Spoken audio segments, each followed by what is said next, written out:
Assalamualaikum, masih semangat semua untuk belajar? Tetap semangat ya. Jadi di sini saya akan menjelaskan tentang pembelahan sel. Oke, sebelum memasuki pembelahan sel, coba kita lihat di lingkungan sekitar kita.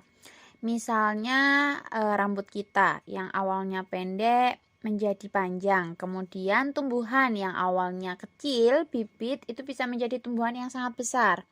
Nah, kedua fenomena tersebut itu dikarenakan adanya pertumbuhan dan perkembangan. Nah, pertumbuhan dan perkembangan ini diakibatkan adanya pembelahan sel. Jadi, sel-sel yang ada di makhluk hidup itu mengalami pembelahan. Jadi dia itu mengalami perbanyakan. Jadi sel yang ada di dalam tubuh kita atau makhluk hidup itu tidak semakin membesar, tetapi dia itu semakin banyak. Oke, lalu kita lanjutkan ke pembelahan sel. Itu apa? Nah, pembelahan sel ini merupakan proses pembagian sel induk menjadi 2 atau lebih sel anakan. Nah, yang awalnya 1 atau yang bisa kita sebut sel induk akan menjadi 2 atau lebih yang biasanya kita sebut dengan sel anakan. Oke, tujuan pembelahan sel. Apa sih tujuan pembelahan sel itu? Tujuan pembelahan sel yang pertama yaitu mengganti sel yang rusak. Apa maksud mengganti sel yang rusak? Di sini kalian pernah kan mengalami luka seperti ketika jatuh, kemudian beberapa waktu luka tersebut akan tertutup. Nah, di sini itu ketika kalian mengalami luka, sel-sel kalian itu akan rusak. Nah, kemudian sel-sel tersebut itu akan digantikan oleh sel-sel yang baru. Nah, sel-sel baru ini dari mana? Nah, dari pembelahan sel tersebut. Kemudian, tujuan lain dari pembelahan sel itu yaitu mendukung pertumbuhan dan perkembangan. Seperti yang saya katakan tadi. Di mana makhluk hidup itu dari kecil menjadi besar atau dewasa itu adanya pembelahan sel.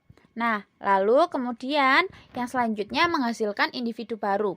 Kalian pernah tahu amoeba kan? Nah, amoeba itu mengalami pembelahan sel di mana dia akan membentuk individu yang baru. Pembelahan sel itu terdiri dari pembelahan langsung atau yang biasa kita sebut dengan amitosis dan pembelahan tidak langsung. Oke, pembelahan langsung atau yang biasa kita sebut dengan amitosis. Pembelahan langsung atau amitosis ini merupakan pembelahan sel secara langsung atau spontan tanpa melalui tahap-tahap pembelahan seperti di pembelahan sel secara tidak langsung. Jadi dia itu tidak seribet di pembelahan sel yang secara tidak langsung. Nah, pembelahan ini itu terjadi pada organisme prokariotik dan eukariotik uniseluler. Nah, kenapa dia itu terjadi pada organisme ini? Karena organisme tersebut ini tidak memiliki membran inti atau nukleus. Nah, jadi bahan inti berupa asam nukleat ini akan tersebar di dalam sel karena tidak memiliki membran inti. Jadi berbeda dengan eukariotik. Eukariotik kan memiliki membran inti. Jadi seperti materi genetiknya itu kan ada di dalamnya, sedangkan pada prokariotik dan eukariotik uniseluler itu tersebar dalam tubuhnya. Sehingga pembelahan ini itu tanpa adanya peleburan membran inti. Kemudian bagaimana mekanisme pembelahan amitosis ini? Jadi kromosom organisme ini menempel pada membran plasma. Kemudian kromosomnya akan mengalami penggandaan atau duplikasi. Nah, lalu protein akan berpindah ke bagian tengah sel dan membentuk cincin. Nah, membran plasma lalu akan melekuk ke dalam membagi sel menjadi 2 bagian. Lalu terbentuk dinding sel baru di antara sel-sel anak sehingga dihasilkan 2 sel anak yang sifatnya sama dengan sel induknya. Oke, pada pembelahan secara tidak langsung ini ada mitosis dan meiosis. Nah, apa sih bedanya mitosis dan meiosis ini? Jika mitosis ini, jumlah sel induk dan sel anakannya akan sama, sedangkan pada meiosis ini jumlah sel induk dan sel anakannya akan beda atau setengahnya. Oke, kemudian ke pembelahan tidak langsung. Nah, pembelahan tidak langsung ini biasanya terjadi pada organisme eukariotik. Nah, eukariotik ini kan memiliki membran inti sehingga dia akan mengalami peleburan membran inti. Lalu dia juga memerlukan persiapan. Nah, persiapan ini berupa siklus sel. Nah, siklus sel ini bagaimana? Jadi siklus sel ini itu ada interfase, kemudian memasuki fase M atau mitotik. Di mana fase mitotik ini ada mitosis dan sitokinesis. Oke, pada tahap interfase, fase ini merupakan fase persiapan sebelum memasuki fase M. Sedangkan fase M atau fase mitotik merupakan fase sel melakukan pembelahan. Nah, pada fase mitotik tadi seperti saya sebutkan bahwa ada mitosis dan sitokinesis. Mitosis ini merupakan tahap pembelahan inti, sedangkan sitokinesis merupakan tahap pembelahan sitoplasma. Jadi, siklus sel ini kita analogikan seperti makan. Jadi, sebelum makan itu kita kan harus belanja terlebih dahulu. Nah, kemudian kita harus masak terlebih dahulu. Nah, setelah memasak kita juga harus mempersiapkan makanan yang akan kita makan. Lalu baru kita akan memakannya. Nah, pada siklus sel ini pada tahap interfase itu lebih tepatnya ada GAP 1, lalu S dan GAP 2. Nah, pada tahap GAP 1 ini atau G1 dia akan mengalami pertumbuhan, lalu penggandaan organel, sintesis protein dan biomolekul yang diperlukan pada fase S. Kemudian fase S atau sintesis. Nah, pada fase ini sintesis materi genetik dalam bentuk benang-benang kromatin. Nah, kenapa? Karena agar tiap sel anakan mendapat materi genetik yang sama persis dengan induknya. Sedangkan pada hewan, pada fase S ini juga terdapat duplikasi sentrosom.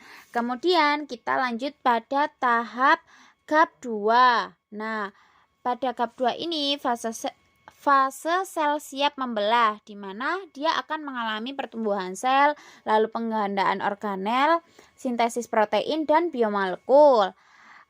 Bedanya dengan GAP 1, pada fase GAP 2 ini terjadi sintesis protein dan biomolekul yang nantinya diperlukan untuk fase M. Oke, jadi saya ulangi ya. Untuk siklus sel itu kan ada fase interfase, kemudian fase mitotik. Nah, pada fase interfase itu ada 3 subfase lagi, GAP 1, S, dan GAP 2. Pada GAP 1, fase ini adalah fase pertumbuhan dan persiapan untuk memasuki fase S. Kemudian pada fase S ini dia akan mengalami penggandaan materi genetik. Pada fase GAP 2 dia akan mengalami fase pertumbuhan dan persiapan sel untuk fase M. Oke, pada fase mitotik seperti yang saya sebutkan bahwa ada mitosis dan sitokinesis, di mana pada tahap mitosis ini terdapat beberapa tahapan, yaitu profase, metafase, anafase, dan telofase. Biar memudahkan kita untuk mengingatnya, ingat saja PROMAT: profase, metafase, anafase, dan telofase. Oke, pada tahap profase ini ciri-cirinya yaitu kondensasi benang-benang kromatin menjadi kromosom dengan 2 kromatid yang dihubungkan sentromer. Kemudian nukleolus mulai hilang. Kemudian benang-benang spindel dihasilkan oleh sentrosom. Lalu terdapat benang spindel yang ukurannya lebih pendek. Dan sentrosom bergerak memisah ke kutub berlawanan. Akhir profase dicirikan dengan kromosom terlihat jelas dan meleburnya membran inti. Nah, jadi pada tahap profase ini bentuk kromosom kan terlihat jelas, kemudian kotornya terbentuk dan membran inti mulai hilang. Oke, Pada tahap metafase, yaitu di sini pada tahap ini kromosom berjajar lurus di bidang ekuator. Nah, ciri-ciri pada tahap metafase ini, sentrosom sudah berada di kutub yang berlawanan. Kemudian kromosom sudah terikat dengan benang spindel pada ginekotor.